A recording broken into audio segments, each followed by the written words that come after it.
आज की इस हमारी दिल्ली की देहात की पंचायत में मूलतः जो आज का उद्देश्य है हमारा यहाँ आपके बीच आने का, वो आंदोलन पंजाब के बॉर्डर पे हरियाणा पुलिस ने रोका हुआ है। और ख़ास तौर पे हरियाणा की सरकार ये कह रही है कि भाई ट्रैक्टर ले जाने का क्या फ़ायदा है। दिल्ली आप ट्रैक्टर से आंदोलन क्या करेंगे। अब एक बात जो सब ने चौड़े में दिखी है कि 13 महीने तक किसान यहाँ बैठा रहा, सर्दी गर्मी बारिश हर तरीके के मौसम में। सरकार ने तो मूलभूत सुविधाओं तक का भी इंतजाम नहीं किया, जबकि पंजाब के हमारी जथेबंदियों ने यहाँ सफाई का भी ध्यान रखा, यहाँ लंगर सेवा भी दी और हर तरीके का अनुशासन बना के रखा। तो अब कोई पूछने वाला हो हरियाणा सरकार से या दिल्ली सरकार से कि भाई तुमने वहां क्या ऐसा इंफ्रास्ट्रक्चर तैयार करके रखा हुआ है किसानों के लिए कि वो 1, 1.5, 2 साल तक, जब तक उनका आंदोलन मांगे पूरी नहीं होती तब तक उनको आप उसी सुविधा से रख सकेंगे जिस सुविधा में उन्होंने अपने इंतजाम किए थे। और एक किसान के पास ट्रैक्टर ही है, उसका जो भी साजो सामान है वो ट्रैक्टर के साथ जुड़ा होता है, खेती बाड़ी बाजार के काम करने हैं या कुछ भी करना है।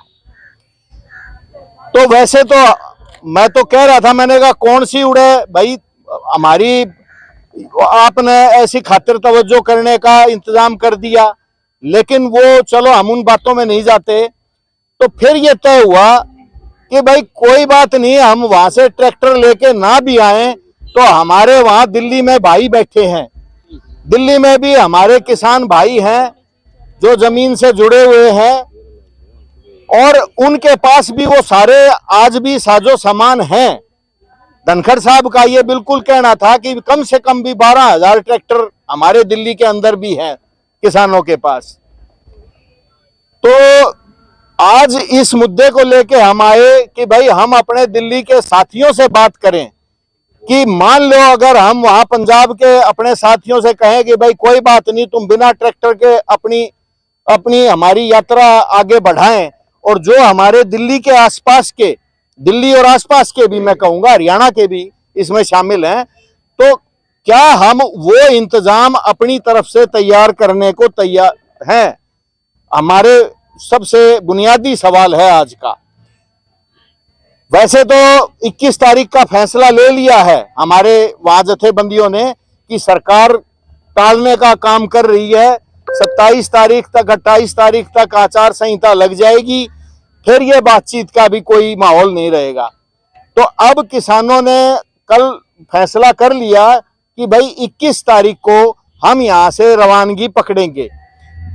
तो आज की हमारी पहली और बुनियादी बात तो है ये कि भाई हम दिल्ली वालों से इस बारे में समर्थन लेने आए हैं कि क्या हम ये अपने इंतजाम यहां कर सकते हैं। एक बात। अब हम आ जाते हैं दूसरी बातों पे, क्योंकि आज मेरा गांव है महेंद्रगढ़ में, बागगढ़ में, जहां मूलभूत सुविधाओं की बहुत कमी रही और आज भी SYL का पानी तो हमारे तक आज भी नहीं पहुंचा है, पानी की किल्लत वहां भी आज भी है। तो एक तो हम दिल्ली प्रदेश के, मेरे नानके ये झंझोली में है, यहीं पर ही, तो मैं तो इसी मिट्टी में पड़ा बढ़ा हूँ। बागगढ़ के हम मुंह क्यों करा थे उड़े रेत में कि हमने फाकी खानी थी, तो उड़े तो जानते भी कोई ना इतने जितने यहाँ आसपास हमारा सारा भाईचारा रहा। तो इसलिए मैं ये समझता हूं कि भाई जो दिल्ली प्रदेश है, जो दिल्ली के आसपास का इलाका है, हम बड़े भाग्यशाली हैं जो हमने इस धरती पे दिल्ली की राजधानी में जन्म लिया। आज हम यहाँ पे काबिज हैं, हमारे पुरखों ने हमारे लिए भाई हमारे रिसोर्सेज बचा के रखे हैं।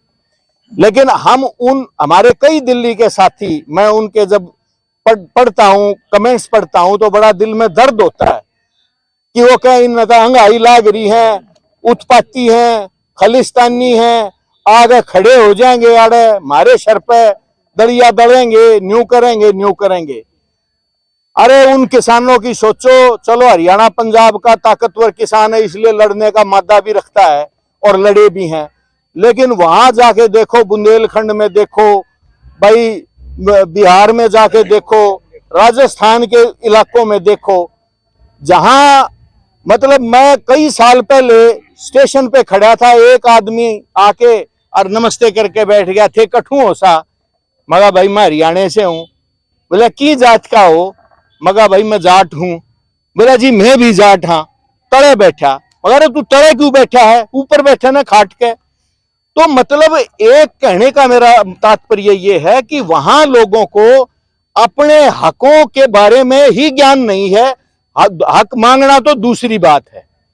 तो आज कम से कम हम इतने फॉर्चुनेट हैं, इतने भाग्यशाली हैं कि जो इस दिल्ली की धरती के ऊपर हमारे भाई पूरी तरह से आबाद हैं, और लड़ाई लड़ने के हमारे को अगर कुदरत ने हिम्मत दी है, ताकत दी है, मादा दिया है, तो इसका हमें मान होना चाहिए, ना कि हम अपने दूसरे भाइयों को इस तरीके से बर्ताव करें कि एमएसपी मिल, ये तो फालतू की बातें हैं। अब मैं आ जाता हूं मांगों को लेके। एक भाई ने जो सबसे बड़ी बात की है कि एमएसपी मिल जाएगी तो आटा 100 रुपए किलो हो जाएगा। एमएसपी से 100 रुपए किलो नहीं होने वाला आटा। आटा 100 रुपए किलो जब हो जाता जब ये 3 काले कानून लागू हो जाते और सारा इंतजाम इन बड़ी पूंजीपति कंपनियों के हाथ में चला जाता। उस दिन पैकेट में, आज भी आप इसमें मॉल में जाके देखोगे, रिलायंस के मॉल में 250 ग्राम गंडेरी का, गन्ने की गंडेरी काट के उसमें धर रखी फ्रिज में, 250 ग्राम 70 रुपये की। वहां है, वो है। मैं दिखा के लाया हमारे कैप्टन साहब को ग्राम स्वराज के आंदोलन में, एक हमारा कुदरती वो लिख के प्राकृतिक उत्पादन, कोई सर्टिफिकेशन नहीं, और 70 रुपये लीटर गाय का दूध और 70 रुपये शीत, 70 रुपये लीटर लस्सी बेचने लग रहा है और लोग खरीद रहे हैं।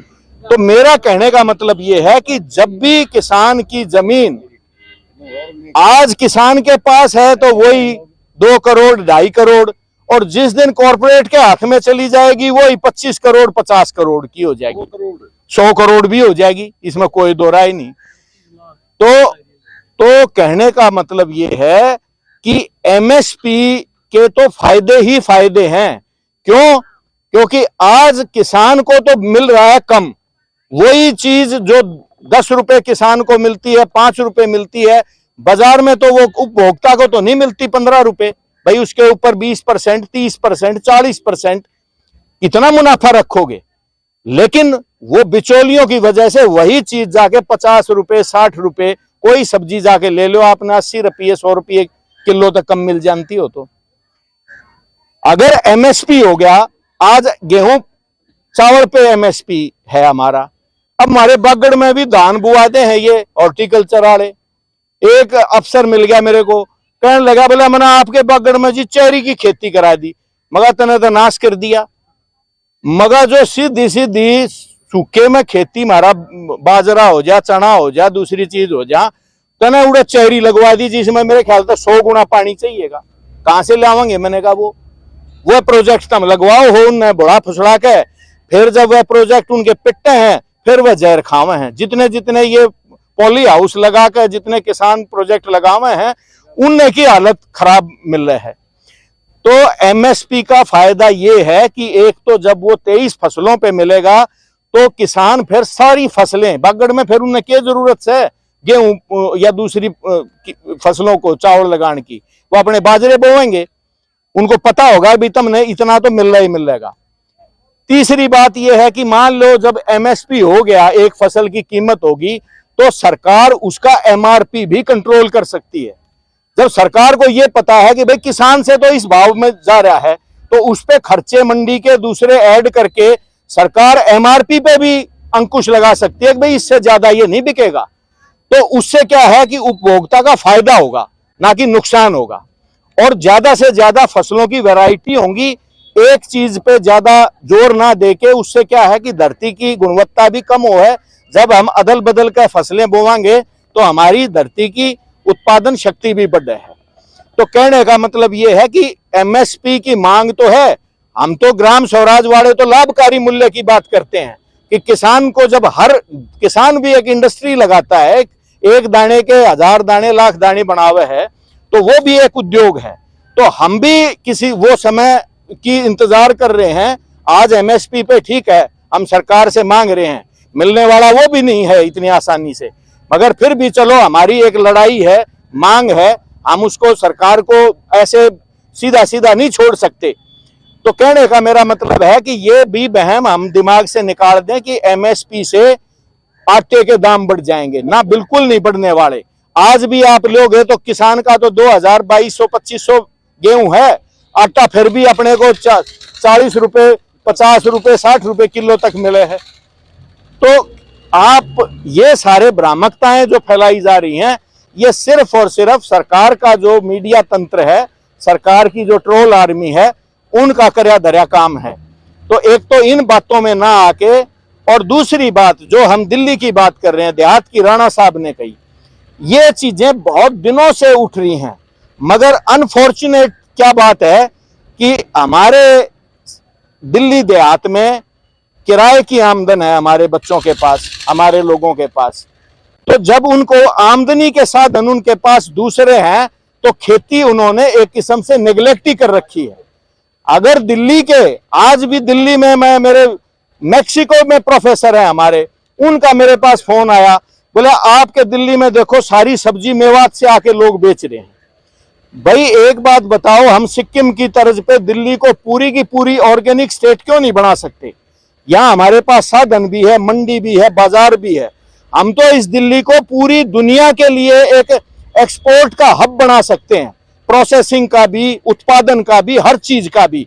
और उसके दो फायदे हैं, एक तो हमें कारोबार मिलेगा, दूसरा दिल्ली को जिसकी सख्त जरूरत है पर्यावरण, वो पर्यावरण को भी हम बहुत ज्यादा कंट्रीब्यूट करेंगे।